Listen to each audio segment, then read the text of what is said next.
Welcome to the Transitions Daily podcast. Transitions Daily is an online recovery group that offers a daily distribution of popular recovery resources accompanied by a secret Facebook group for discussion.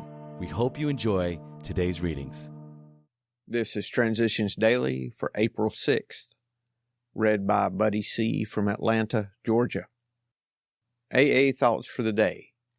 Working with others. Life will take on a new meaning. To watch people recover, to see them help others, to watch loneliness vanish, to see a fellowship grow up about you, to have a host of friends. This is an experience you must not miss.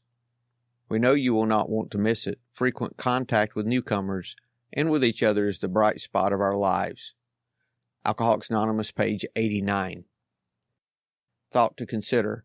Service is spirituality in action.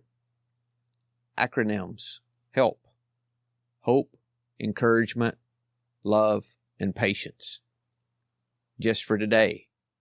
Need from an open heart. Each day that I try to have a desire to be sober and to remember to keep an open heart, love and help flow into me. These bounties are unlimited in AA if we're fortunate enough to have the desire. Came to Believe, page 51. Daily Reflections. A lifetime process.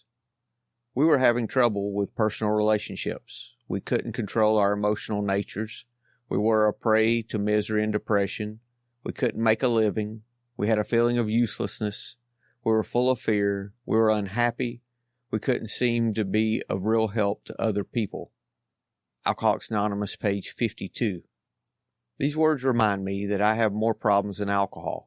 That alcohol is only a symptom of a more pervasive disease. When I stopped drinking, I began a lifetime process of recovery from unruly emotions, painful relationships, and unmanageable situations. This process is too much for most of us without help from a higher power and our friends in the fellowship. When I began working the steps of the AA program, many of these tangled threads unraveled, but little by little, the most broken places of my life straightened out. One day at a time, almost imperceptibly, I healed. Like a thermostat being turned down, my fears diminished. I began to experience moments of contentment. My emotions became less volatile. I am now once again a part of the human family. As Bill sees it, when defects are less than deadly. Practically everybody wishes to be rid of his most glaring and destructive handicaps. No one wants to be so proud that he's scorned as a braggart, nor so greedy that he is labeled a thief. No one wants to be angry enough to ruin his health. No one wants to be agonized by chronic envy or paralyzed by sloth. Of course, most human beings don't suffer these defects at these rock-bottom levels, and we who have escaped such extremes are apt to congratulate ourselves. Yet can we? After all, hasn't it been self-interest that has enabled most of us to escape? Not much spiritual efforts involved in avoiding excesses, which will bring us punishment anyway.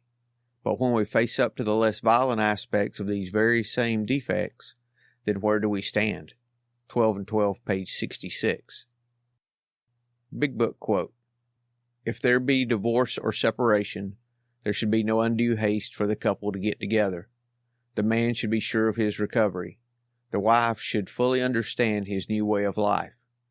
If their old relationship is to be resumed, it must be on a better basis, since the former did not work. This means a new attitude and spirit all around. Sometimes it is to the best interests of all concerned that a couple remain apart. Obviously, no rule can be laid down. Let the alcoholic continue his program day by day. When the time for living together has come, it will be apparent to both parties. Alcoholics Anonymous, Working with Others, page 99. 24 hours a day, AA Thought for the Day. All alcoholics have personality problems. They drink to escape life, to counteract feelings of loneliness or inferiority, or because of some emotional conflict within them, so that they cannot adjust themselves to life. Alcoholics cannot stop drinking unless they find a way to solve their personality problems. That's why going on the wagon doesn't solve anything. That's why taking the pledge usually doesn't work. Was my personality problem ever solved by going on the wagon or taking the pledge? Meditation for the day. God irradiates your life with the warmth of His Spirit. You must open up like a flower to this divine irradiation. Loosen your hold on earth, its cares and its worries. Unclasp your hold on material things. Relax your grip, and the tide of peace and serenity will flow in. Relinquish every material thing and receive it back again from God. Do not hold on to earth's treasures so firmly that your hands are too occupied to clasp God's hands as He holds them out to you in love. Prayer for the day. I pray that I may be open to receive God's blessing. I pray that I may be willing to relinquish my hold on material things and receive them back from God. Hazelden Foundation, P.O. Box 176, Center City, Minnesota 55012. I'm Buddy, and I'm an alcoholic. We hope you enjoyed today's readings. You can also receive Transitions Daily via email and discuss today's readings in our secret Facebook group. So for more information, go to dailyaaemails.com today. Other than the 24 hours a day reading, unless otherwise specified, all quotes copyright Alcoholics Anonymous World Services, Inc., 1952, 1957, 1967, 1973, 1975, 1976, 1980, 1981, 1984, 1985, 1988, 1990, or 2001.